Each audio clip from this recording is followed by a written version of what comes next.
Inclusive excellence as a framework really is probably the best way to understand it. Developed to kind of redefine excellence in the academy as inclusivity. It's really about how do we move from just numbers to kind of reimagining the culture and the structures or policies so that it's the responsibility of everyone, inclusive of administration, faculty, students, staff, everybody who kind of touches the university and community.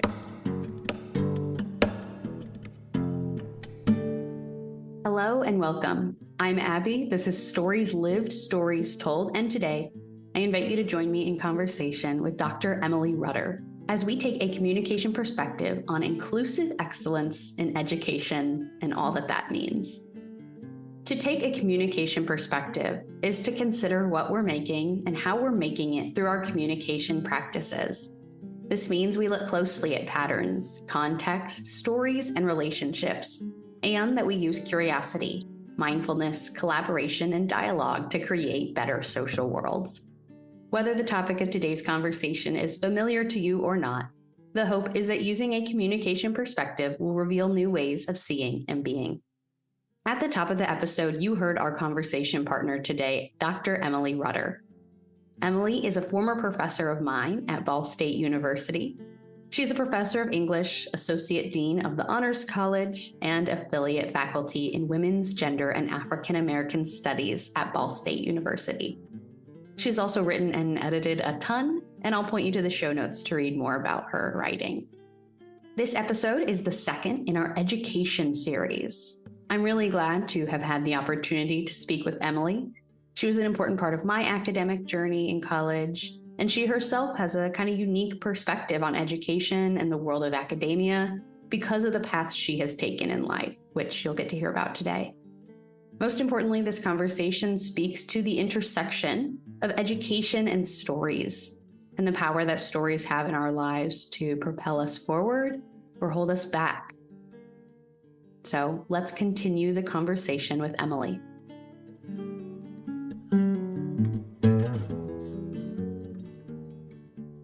Hi, Emily. Thanks so much for joining me for this conversation today. Hi, Abbie. It's wonderful to be here. Wonderful to see you again, since obviously we have crossed paths at Ball State. And I'm so glad that you're joining me for this conversation today to explore conversations that, well, some things that we've kind of discussed together before in the classes that I took with you, but also some stories from your life that I haven't got to hear about. Sure. Yeah, absolutely. Cool. Well, to start, I always like to have my guests introduce themselves, specifically thinking about the context of this conversation, which is that it will be part of a series on education. Mm-hmm. I'd really like to ask for you to start your introduction of yourself with stories about your education as a student in the many ways you've been a student, but also in roles you've had as educator, administrator, and now associate dean of the Ball State Honors College. So wherever you'd like to start, please introduce yourself. Yeah, okay. Well, I am, as you said, I'm currently a professor of English and associate dean of the Honors College at Ball State. I'm also an affiliate faculty member in Women's, Gender, and African American Studies, which is a department that I helped establish. My educational background is kind of interesting, I guess. I am probably one of the few people you'll meet who has a GED and a PhD.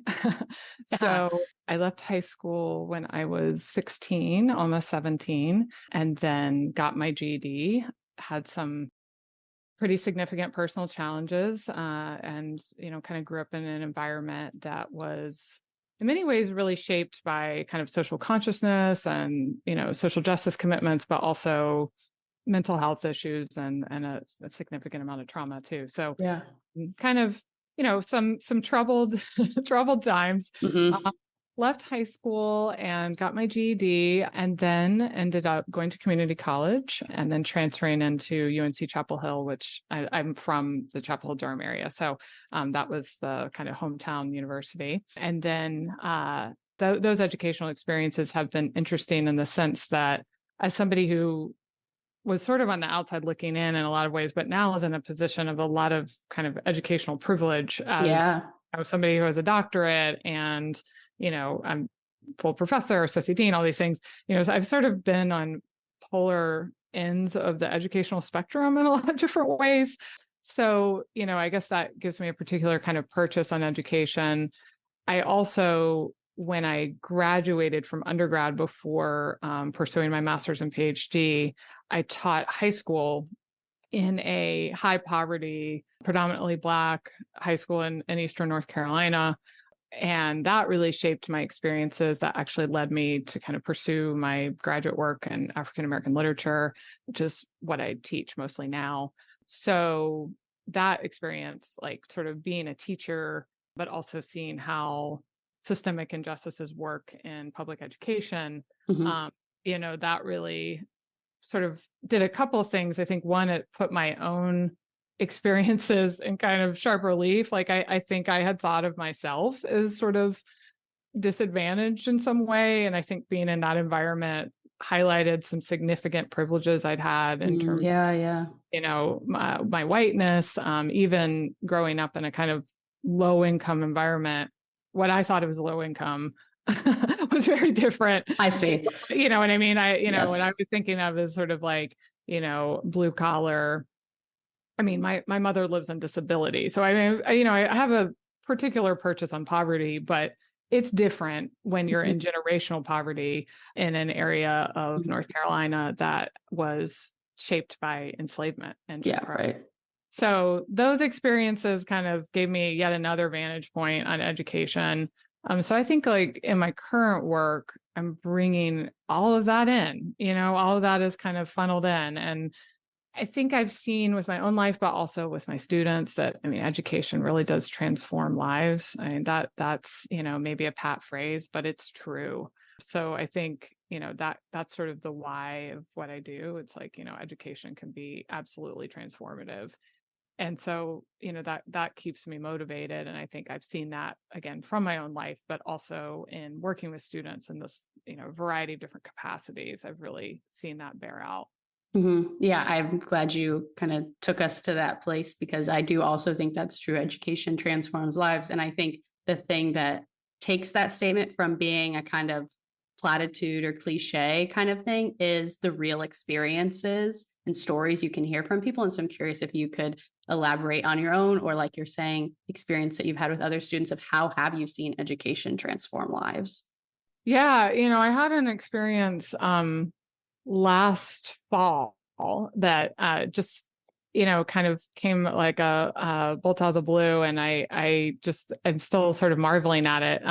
We had an event here that was sort of bringing together alumni who had been Whitinger scholars. I don't know if you remember that scholarship. Yeah. And so a student I had worked, and they were getting up and sort of talking about their experiences and what they learned and where they are now. And a student who I had worked with, not particularly closely, like didn't know her as well as I knew you kind of thing, right? She stood up and talked about she's a nurse, and she works in the delivery room.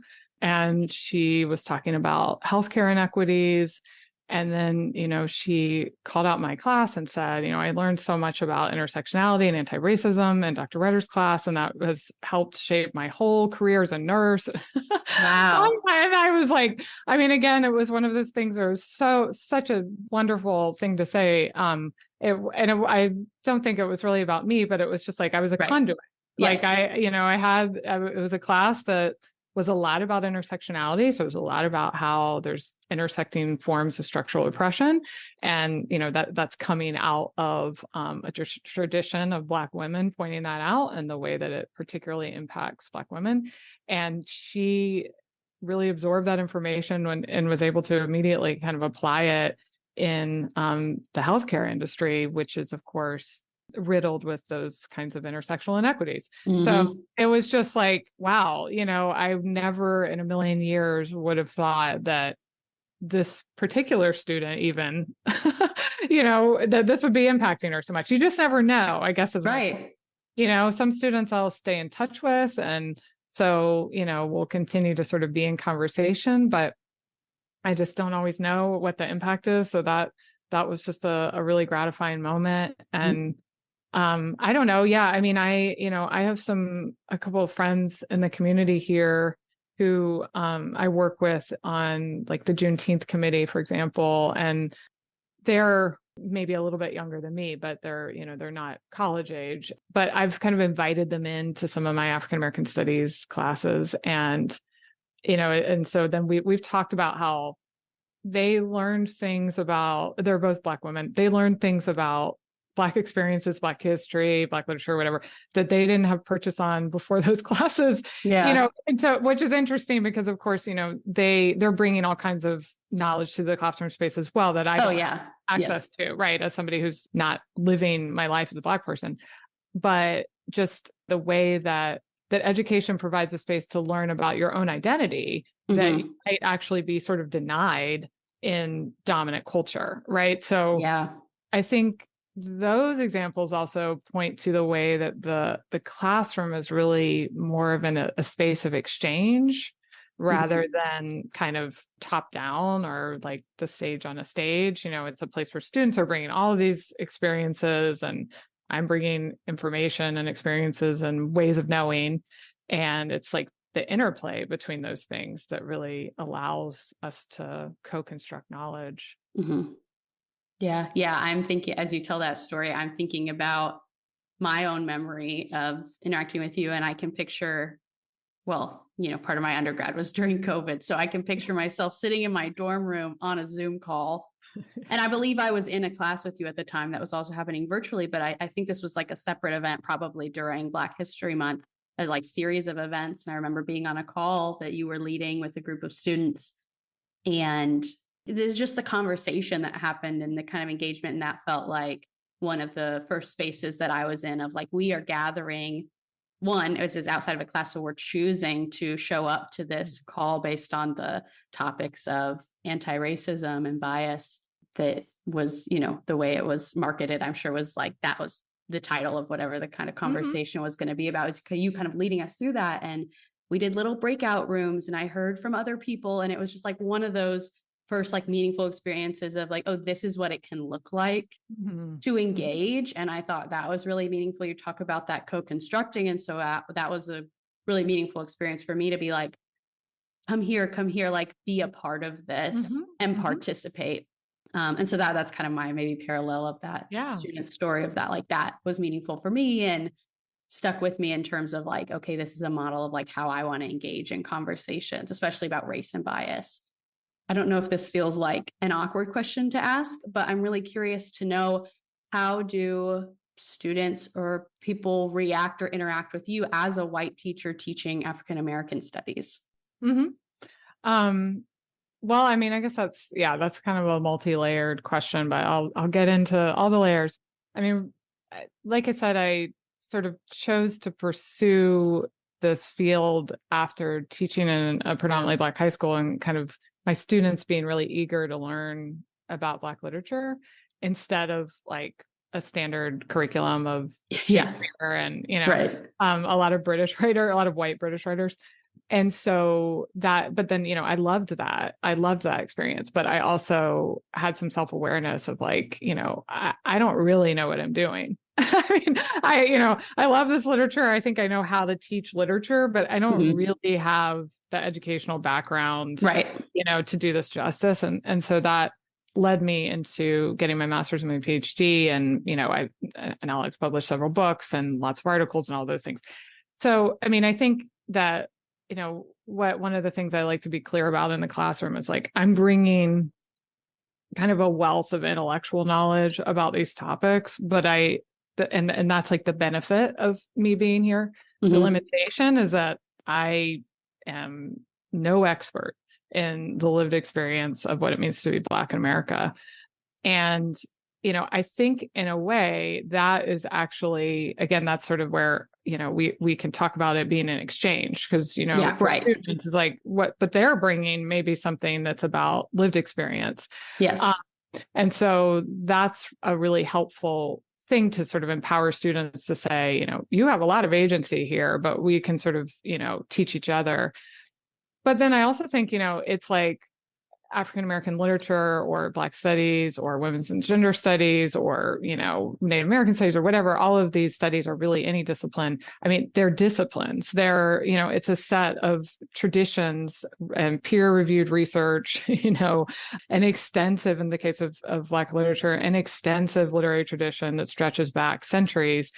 And because you are a person of color doesn't mean that you already know all those things, right? It's also important, I think, to think about that we don't, just like you train to become a biologist, you train to become an expert in African-American literature. And we need to recognize that because we need to recognize it as the legitimate field that it is. Yeah. And I also think that, an important point for students, an important thing for all students to recognize, and I think all of us living in this country, is that, Black history is American history. Black literature is American literature. Mm-hmm. These aren't these esoteric ideas or, ways of thinking that, while they are often pushed to the margins, they're really at the center of what it means to understand this country and how it works. And so, I also frame it that way. Like, we all have a stake in this,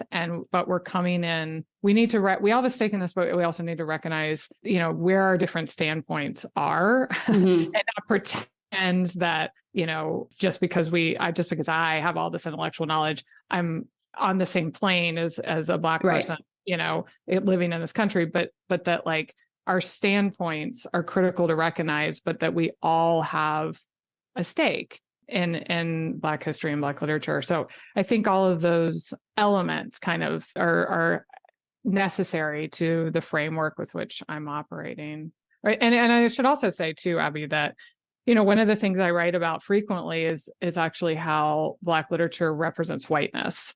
Or Black film or even television I've kind of expanded into. So it's not just like I'm writing about the way that Blackness is being represented or the way that race is being represented. I actually, like to turn the gaze and say, well, how does Black literature represent dominance and that experience? So, and in that way, I'm sort of looking at myself, and so it's like, again, that just shows you the way that we kind of all have some kind of stake or purchase on these issues or these texts. Mm-hmm. Yeah. I think that's definitely something that I walked away from classes that I took with you experiencing is just that deepening, personal investment in it, to see myself more and more as being, involved, as being a stakeholder, as essentially just, seeing the mattering of it in my own life and then the way that I can act into that.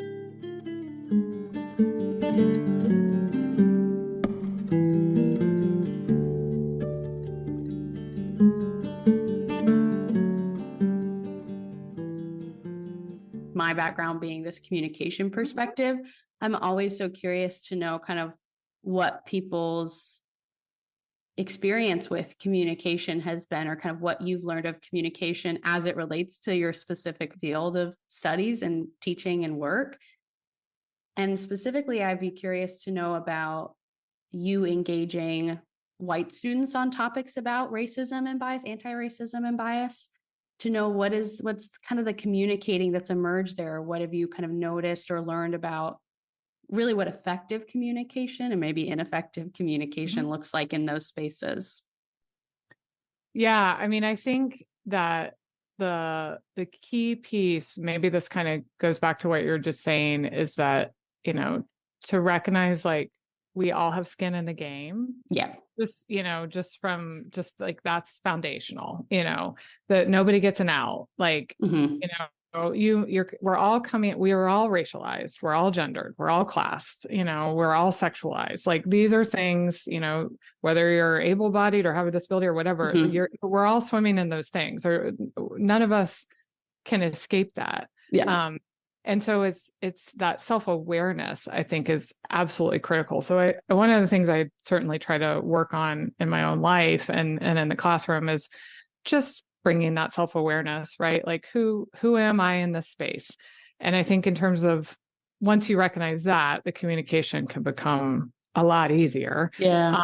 because when you're using the I voice, where you're actually coming from. But I think that establishing common agreements, using that civic dialogue model of, okay, we're not here to have a debate necessarily. We're here to actually be in conversation. Yeah. So what does it mean to have a conversation? Like, what are the rules of the game in a conversation? And it is things like speaking from the I perspective, not using slurs, not reading them aloud, just checking those at the door, not thinking about individuals as representatives of social groups, whether that's a marginalized group or a dominant group. We are socialized into patterns of behavior. So that's part of the social groups we're part of, but we are individuals. So we can't be representatives or asked to speak for. Yeah. I think the stepping up and stepping back is another crucial part of that communication. Some people need a lot of processing time, so they don't necessarily feel like they want to step up or contribute right away, but finding ways to make sure that everyone can be part of the conversation, but also that nobody is just totally dominating it. Yeah. I mean, it is that is a very tricky balance. But I think I guess I don't think in a classroom or any other space that you can bring a group of people together and expect that they're going to know those civic dialogue, common agreements already. Yeah. I think you have to be really deliberate about it and say, okay, what are the most productive conversations you've had about difficult topics? Why were they productive? Let's map out some of the things that we're going to agree upon that are going to help these conversations to be that way. And then I think, when incidents or kind of infractions on those agreements occur, you have to stop and you have to say, like, okay, I'm not sure if that's following our common agreements. So let's talk about why that happened. I really think that we have to come together with a sort of covenant about how this is going to go. And then we have to stay true to it. And we have to be vulnerable and acknowledge, when it's not working. So for me, that's kind of key in terms of like, okay, what is the communication around a difficult topic or something that is often controversial? Like the main thing is just figuring out how you're going to talk to each other. Yeah. That I can, again, totally picture myself in a Zoom class with you in the first day talking about what are our rules of engagement? What do we want to be true? I remember specifically talking about like calling people in versus calling people out and using that kind of language. Mm-hmm. And as you're speaking, I'm just convinced more and more that, wow, it's so meaningful to kind of use a communication perspective to look at these kinds of conversations, because the weight or the importance of these topics does kind of require a real intentionality about how you're showing up. And we could learn so much from that and apply it to all of our conversations, because that's everything that a communication perspective says, is that, our communication creates our social worlds. The quality of our communication in ways determines the quality of our social worlds. And so through the stories we're telling and through the meaning we're making, that's how we're creating our reality and what we know to be true and what we believe to be true for ourselves and what we can imagine for ourselves. And so if we can be intentional in the way that you're asking people and teaching people to be in the classroom and in other avenues, if we can take that to all of our conversations and all of our relationships and interactions, I think that'd be so meaningful. Because I think that shared expectation piece, that checking in with each other about, are we bumping up against any boundaries right now? Like that is it seems like such a loving way to be in relationship with each other. And I just truly believe, like, if we could take some of that, intention that these kind of conversations require to many of our interactions, that would be, make a really good social world for ourselves. Yeah, it would be transformative for sure. Yeah. I mean, I think, I'm just reflecting on what you're saying, because I'm thinking about how the difference between, when I sort of set that up as almost a facilitator, and then, in my personal life, the way that, like, my family, for example, my immediate family, very political. And I mean, we all are essentially on the same page, but we find ways of like nitpicking, Yes. we're really, really close, but the small sort of fractions of difference end up, being blown up. And so, yeah, I guess another important takeaway is like, if we know that the kind of civic dialogue model is impactful, we know it's effective, then like, how can we import that into our personal lives and our political lives as well? It's not just reserved for this, sort of more scripted environment of the class. Yeah. Yeah. That's really interesting and making me begin to think about another thing I want to talk about, because this is language that you use and say is at the center of what you do, which is inclusive excellence. And so I'm kind of curious about that relationship there as well of, well, maybe one, what is inclusive excellence? How do you define that? And then how do you make it in your communication in the way that you are in the world? Yeah. Well, inclusive excellence as a framework really is probably the best way to understand it. It was created by the AACNU, which is an association of American colleges and universities. And really, it was a framework developed to kind of redefine excellence in the academy as inclusivity.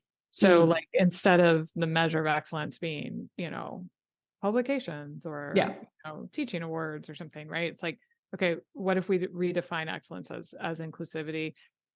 And then another piece of it that I really appreciate is numbers are important. So demographic data is still important, but it's really about moving beyond numbers. That's like maybe the first piece. And then it's like, sort of, if we think about it as like a spectrum, it's like, where do we move? How do we move from just numbers to kind of reimagining the culture and the structures or policies so that it's a very kind of systemic framework, thinking more broadly and not just about, again, like numerical progress.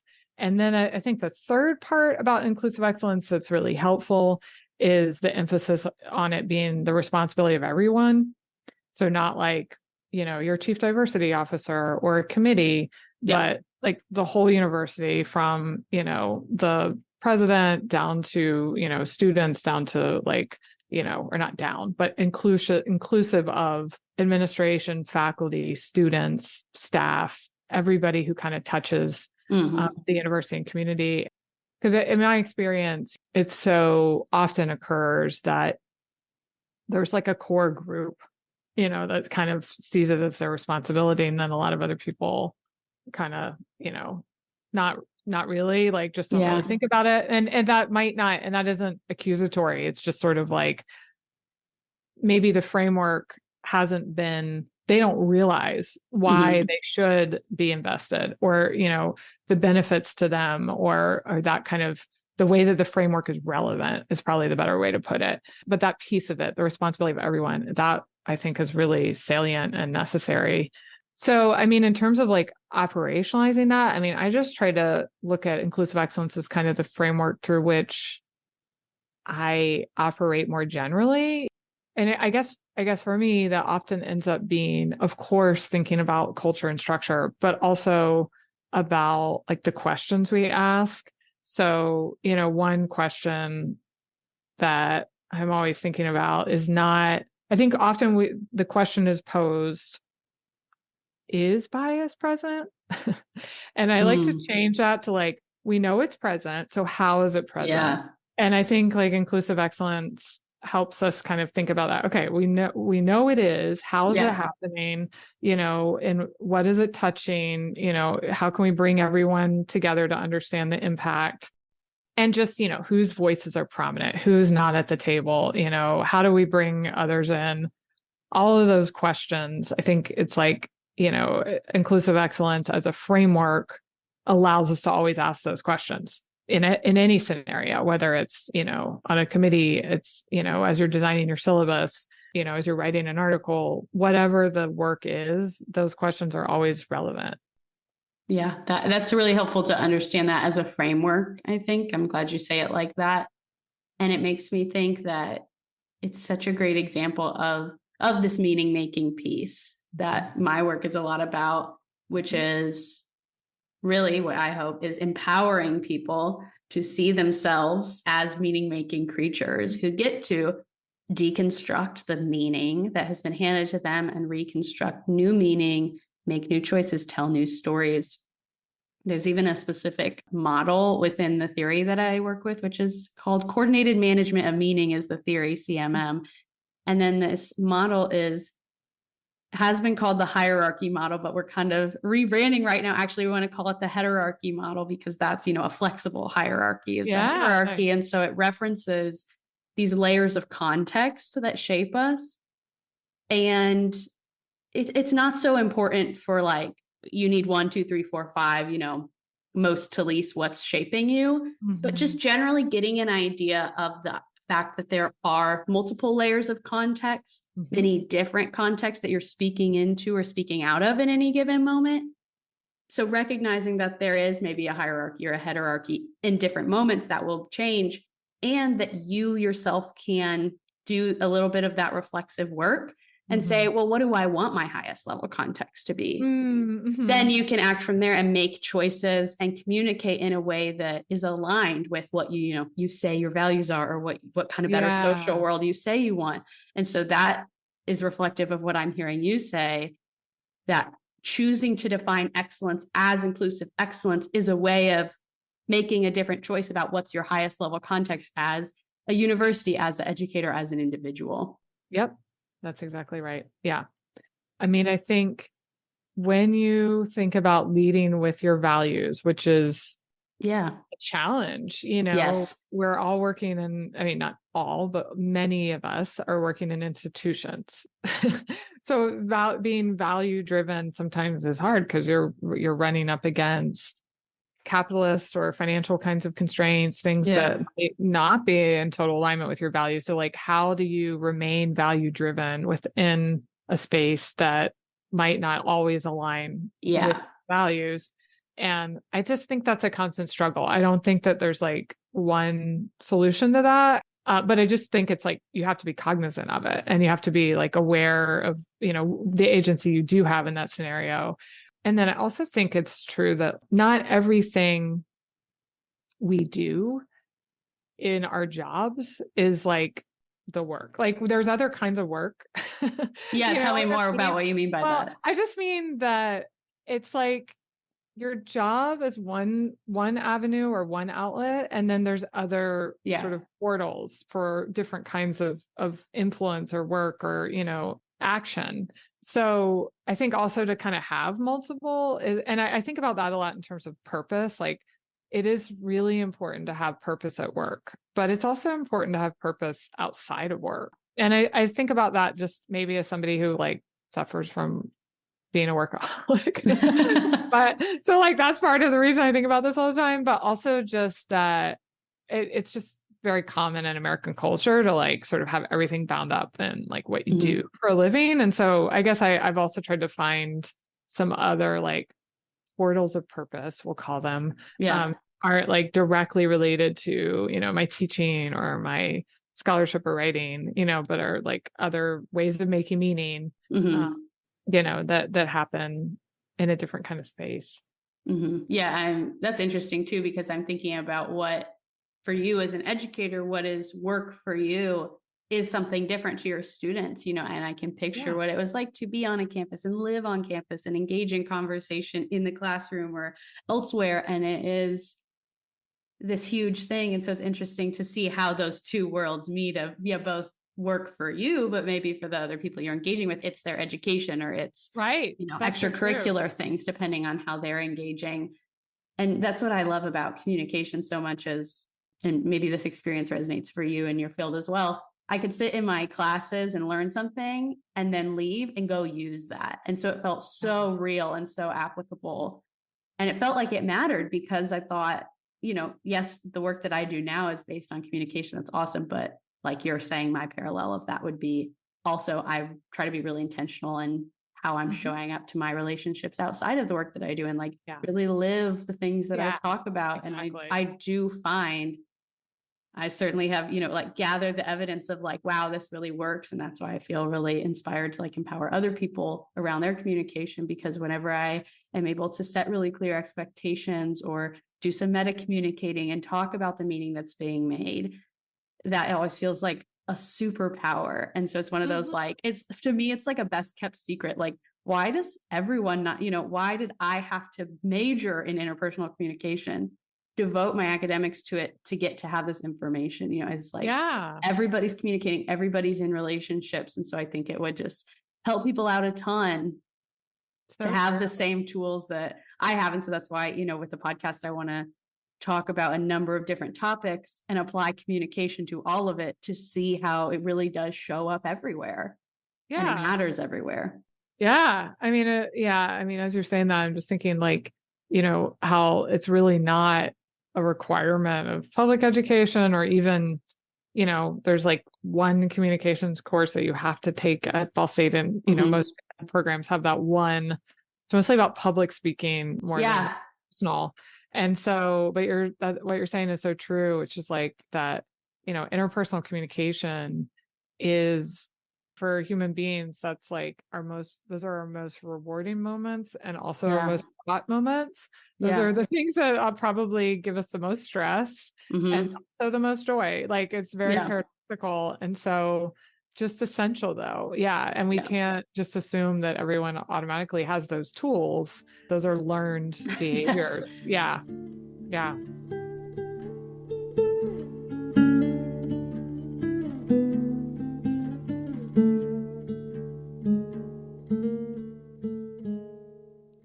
Yeah, it is interesting to think about it from like a structural, but also like a personal relational perspective. Talk about, inclusive excellence. I'm sure there are conversations that happen within institutions and larger organizations about how do we make this happen, but it is also something I would imagine that happens more on a relational level. Yeah, definitely. Yeah. Like you've said, you've experienced education in many different ways and from many different perspectives based on, your kind of privilege within the education system. So I'm curious to know a little more, maybe some like specifics about that. You kind of alluded to like having been on this side and having been on the other side of education in terms of privilege has shaped how you interact with it. So I'd be curious to know a little bit more about that, specifically as it relates to creating access and belonging. So, I mean, I think having the experience of having a GED and going to community college and transferring to UNC, I mean, those are actually fairly common experiences. It just so happens that I kept going, and now I'm in this position where I kind of achieved the things. I mean, I got the tenure track job, I got tenure, and I guess one of the things I've learned about academia is like, it's a place that, pedigree is really important. It's a very like privileged space. And so I guess that I've met a couple of other people that have sort of had my similar story. And that has been like brought tears to my eyes.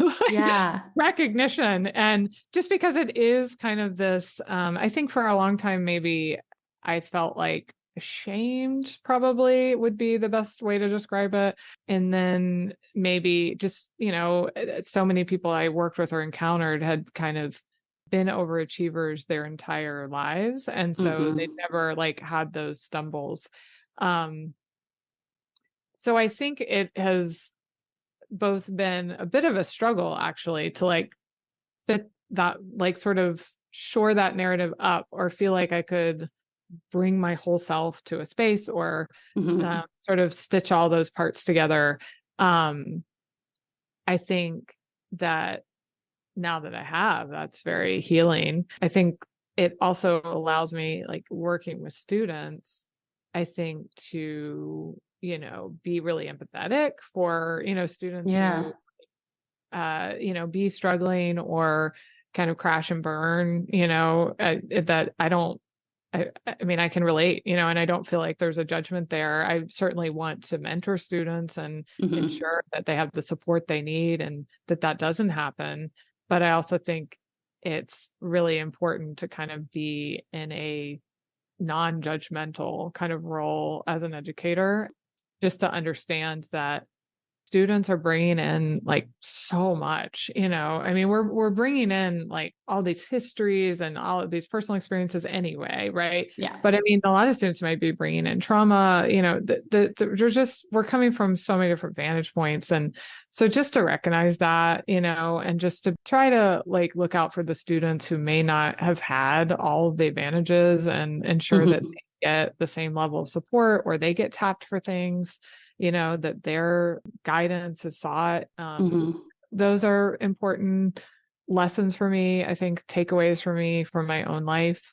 I mean, also just like, to sort of get back to the whiteness piece. I mean, it's also just that like, if I didn't tell you those stories about my life, like nobody would ever suspect that. No one, Yeah. I'd be like, I bet you didn't, graduate high school. You know what I mean? Yes. So it's Yes. interesting in terms of like class and race and the way those work and how those haven't been stumbling blocks for me.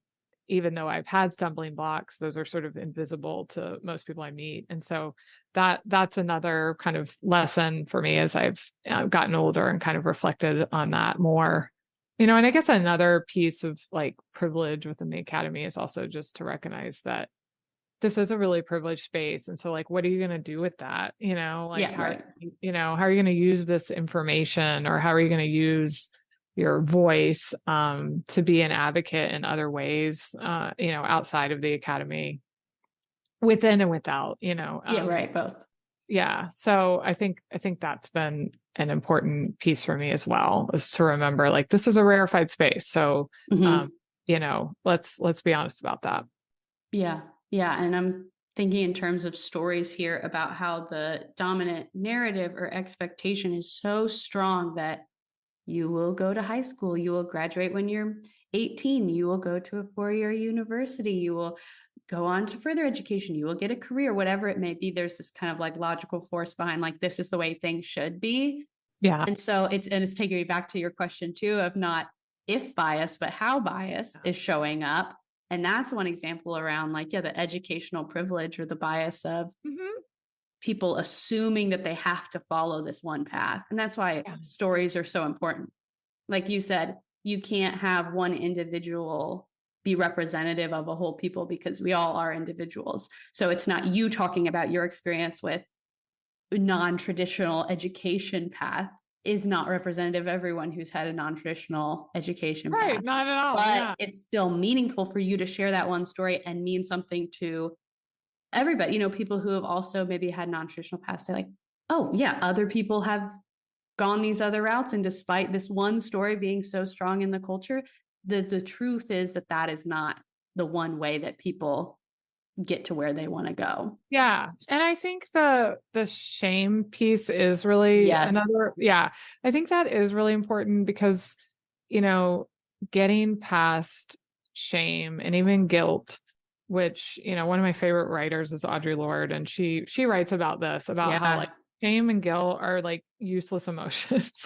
Like they're natural. Like, of course, you're going to feel some of those things. It's just part of like the human emotional landscape, but that there's a sort of initial emotions, and you have to progress past that to get to a place that might actually, be productive for you and others.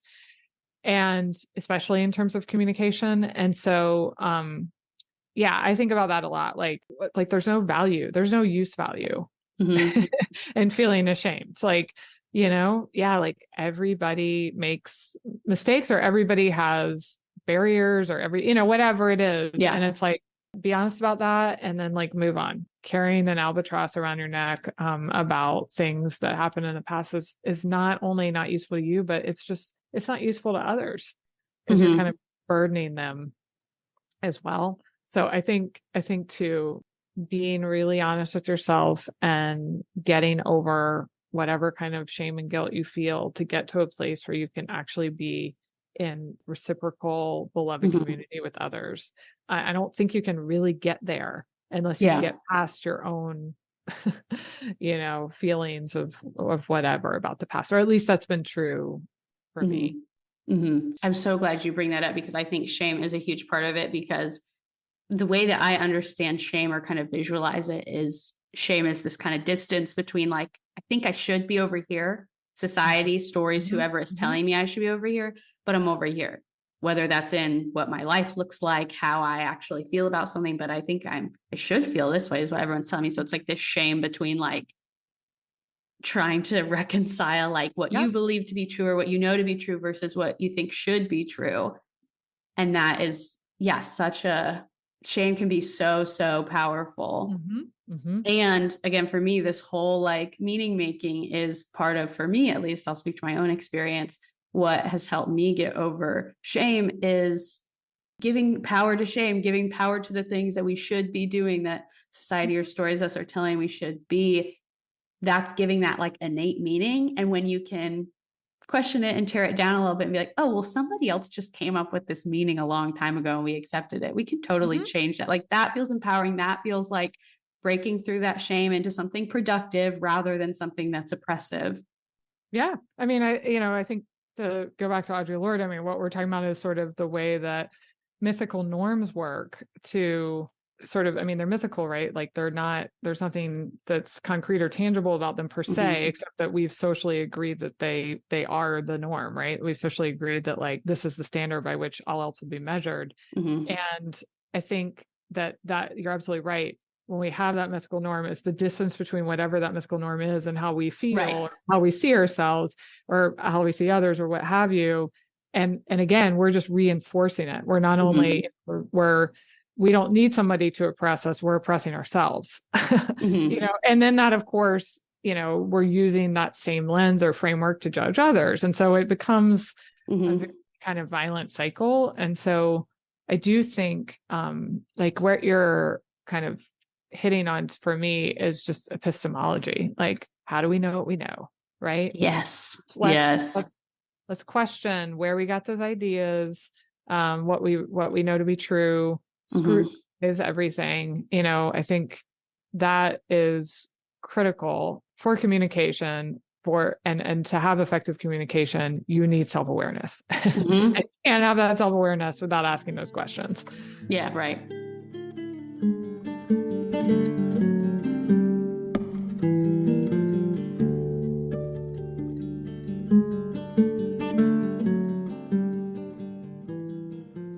Yeah, and it just makes so much sense to me that in these small moments is how we create our social worlds. That enough over time of me holding really firm to this story and shaming you for living differently than this story, that then we have a society, we have a social world that reflects that. But in enough moments, if we get to be authentic with each other and vulnerable with each other and share our own stories and give space for others to share their stories, then we have a social world that reflects that. And I think that's really meaningful. And I'm thinking about, I can't think of the name of the book now, but I remember reading it in your class, Ocean Vuong's book. Oh yeah. On Earth We're Briefly Gorgeous. Yes. And that was gorgeous. I just read a novel just recently called Snowflower and the Secret Fan. And it was about these young women growing up in China in like the 1800s, I believe, talking about foot binding and marriage and all these different experiences that were so different from mine or Ocean Vuong's book, not experiences that I have as a white woman living in the United States in 2024. And so hearing stories, whether it is through books you're reading in class, fiction you're reading, or by being in class, I'm, just going back to the education setting, or by working with people or engaging with people in your community, wherever it could be expansive, hearing stories other than your own, I think is so important for what we can believe to be possible. Definitely. And imagination. Like, I think it seems a little, I don't want to say silly, but just a little like out of place that you'd maybe think like, oh, well, academic institutions probably aren't talking about imagination behind closed doors. But it's like, that's if you're going to achieve inclusive excellence, if you're going to have true belonging and access for everybody, if you're going to make space for all these stories, then you gotta, have a little bit of imagination and use stories to expand your imagination of what can be for everybody. Yeah, definitely. I mean, I do think that that's the power of literature, written literature, film, television, whatever it is, imaginative media. I think that it can, be helpful in terms of creating empathy, for sure. But I also think it really is epistemological. It's like, to hear a bunch of different perspectives. Then you can reflect on how you know what you know. Yeah. Now, that doesn't mean that every story that's out there is like accurate or, relevant or whatever, but it just opens up your world. James Baldwin has a quote, might be from The Fire Next Time, that's about how, that like you think your pain is singular, and then you like you think, oh, like nobody's ever felt this bad about this or something. And then books open up your world to see like a lot of these experiences are common across different cultures or time periods, all of those things. So it's like, yeah, books connect you to places and people that, you don't necessarily have direct access to. And in that way, I mean, it's like you can travel pretty deep and wide. And yeah, I mean, I've learned so much from imaginative literature. Yeah. It's like that's been a primary source of knowledge for me. Absolutely. And I think that's going back to this like model that I've talked about of the shifting like hierarchy of context and meaning, is whenever I'm reading a book or engaging with any kind of media that's a story that is not kind of easy to relate to, and like, oh yes, well, that reflects my own experiences, so of course I resonate that. In a lot of these other stories, it's still the kind of highest level of context that comes out of it is this like shared humanity. Well, I've never had that experience, but I relate to you as a fellow human being, and the emotion of family and all of these things and tradition, and whatever it may be. Yeah, I just think the imagination, the shared humanity, like it serves so many wonderful purposes. Yeah, I'm thinking about just, taking us back to like this education setting. I'm thinking that there's many people who are listening right now, I'd assume, are no longer in school. And so they can't go, oh, I'm going to go sign up for an African-American studies course. I'm going to go, learn about intersectionality in my class. So I'm curious for people who are not, your students right now, who are not students at universities right now, what kind of things would you have us know and learn? Or what kind of direction could you, kind of send us down, not to put the whole burden on you to teach us everything in the next 10 minutes, but kind of what would you want people to know, taking away from this conversation and taking away from the things that you think are meaningful to leave people with? Yeah. Well, I mean, I think, that education is a lifelong journey, of course, and it doesn't start or end with a college degree. That's just like a little stop on the road for many people. But, that I think the overarching suggestion would be to remain curious. I think often like college is this time that it almost requires curiosity, that you really need to remain curious about a lot of different things in order to make the most of it, or even to really succeed in your courses. Yeah. But, remain curious, like in all different walks, and throughout your life. And I mean, there's just, if you love literature, I mean, there's 1,000 book clubs, right? We're fortunate. The library. Yeah, the library. We're so fortunate in Indianapolis to recently have all of these great bookstores opening, and they all have book clubs, and even if you're not part of a club, just reading on your own or talking to friends and family about what you're reading. There's all kinds of other ways, if you're not a reader, to plug into different kinds of stories. I've gotten a lot out of, in Indianapolis, the Spirit and Place, which is the Polis Center, I think. But anyways, it's sort of, they run dialogues, important conversations on race, powerful conversations on race is the series. And so I go to those on a monthly basis. Those have been fantastic. And those really start at like an entry level, like you don't need an expert. So that's another thing I'd recommend just on a local level.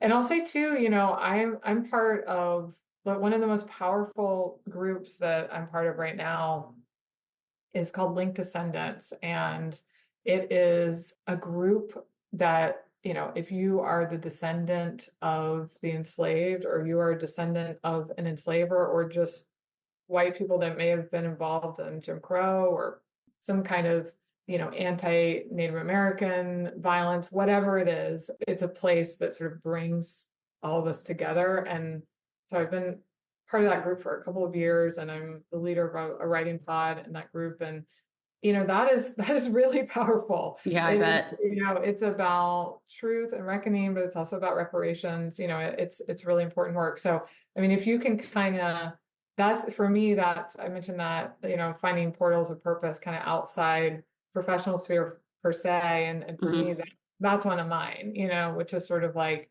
that's a space of incredible learning, of, definitely being curious, a place of building beloved community, but also obviously always talking about really difficult and sometimes kind of traumatic experiences. So, yeah, like find your portal through which you can continue to self-educate and to be part of educational communities, and just remain curious. And when you remain curious, I think those portals keep opening up, right? Like when you're open to them, they sort of find you. What I'm hearing at the heart of, I think, like a lot of what we've said today is this like engagement piece, like engage and get involved in whatever that looks like. And I'm thinking of someone I spoke to recently talking about building relationships specifically.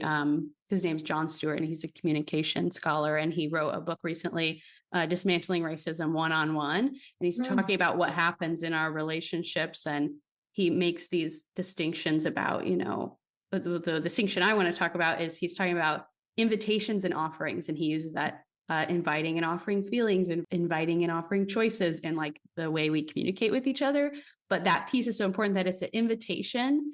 And also, so, you can invite someone into conversation with you and invite them to be vulnerable, invite them to share their story, but you also need to like offer something. So it is that like shared, we're in this together kind of thing. And so I think that engagement piece is really important and a really good place to start, because it can be really easy, I think, for people, especially I'll say probably white people, to like opt out of engaging in conversations about antiracism, intersectionality, bias, because you feel like you can, or because the barrier to entry feels like, oh, but I just don't know how to have those conversations. Or what if I say the wrong thing? People can talk themselves out of those conversations really easily. And so the memory, or the thing for people to keep with them, is that there's a lot of avenues to engage. And there's, again, a lot of like intentionality to be had in these conversations that make it so like you can engage and it can be meaningful. Yeah. And I think what you're hitting on is important in terms of that engagement, like be radically vulnerable, like take a risk, and, it's not going to pay off every time, but it will pay off, right? Like taking, you have to take a risk. You have to be vulnerable in order to build meaningful relationships. And I guess I take a lot from, do you know Layla Asad, the podcaster and writer? I don't. Okay, she has a kind of concept, I guess, about ancestorship. And so she calls it being a good ancestor. And I think that is maybe a way to think about it. Like, if you're working on being a good ancestor, then, you're that's like an ongoing process of, whether you had good ancestors or not.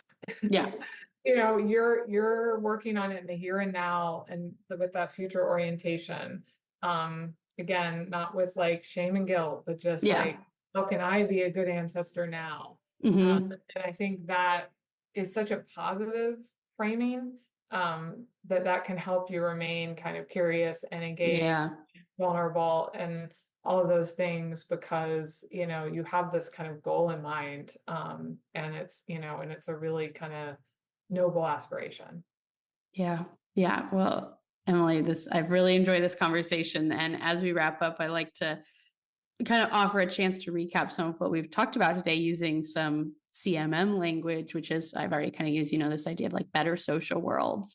And so the last question I'd like to ask is, what is your idea of a better social world, and how is all this work helping us move towards that? Yeah. I think a better social world is horizontal power sharing, not or a hierarchy. I think it's where we can be living in an environment that's framed by truth and reckoning, and not fear of the past, where we can accept it and also look forward in a sort of inspired way. Again, to think about James Baldwin, who I just love. And so he always has like the perfect quote for everything. But, he talks about like to face your history doesn't mean drowning in it. And so think about a social world that's like unafraid of facing the past, and that really is able to do that honestly while also, looking forward to liberated futures. Yeah, I think that's a great definition and a great place to end. So seriously, thank you so much for this conversation today and your time. Yeah, it was wonderful. It was so great to talk to you, and I hope to talk to you soon.